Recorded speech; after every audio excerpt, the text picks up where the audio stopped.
মাটি বাৰীৰ অধিকাৰ চবে বিচাৰিবয়ে মানুহ য'ত থাকে তাত মাটি বাৰীৰ অধিকাৰ বিচাৰিব কিন্তু আইনেহে ক'ব যে আইনে যিমানখিনি দিয়ে সেইখিনিহে আপুনি পাব সো আইনে যিখিনি দিছে তাৰ অধীনতে আমি মাটি বাৰীবিলাক যাক পাৰে দিয়াৰ কাৰণে ব্যৱস্থা কৰিলোঁ আৰু ইতিমধ্যে আপোনালোকক ক'বলৈ পাই সুখী হ'ম মাত্ৰ ২.৫ বছৰ আমাৰ চৰকাৰ হৈছে ৪২,০০০ পৰিয়ালৰ মাটিৰ সমস্যা আমি সমাধান কৰি দিলোঁ ৪২,০০০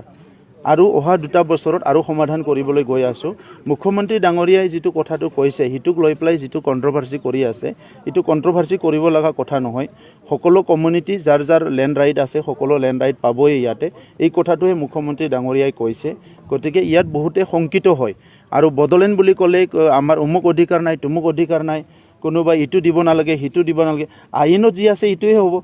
ল্যান্ড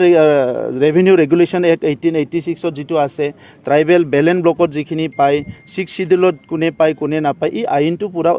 ইতিমধ্যে সব ক্লিয়াৰ কৰা আছে ইয়াৰ আধাৰতে মুখ্যমন্ত্ৰী ডাঙৰীয়াই কৈছে ইটো কোনোবা পলিটিকেলাইজ কৰি বা কোনোবাই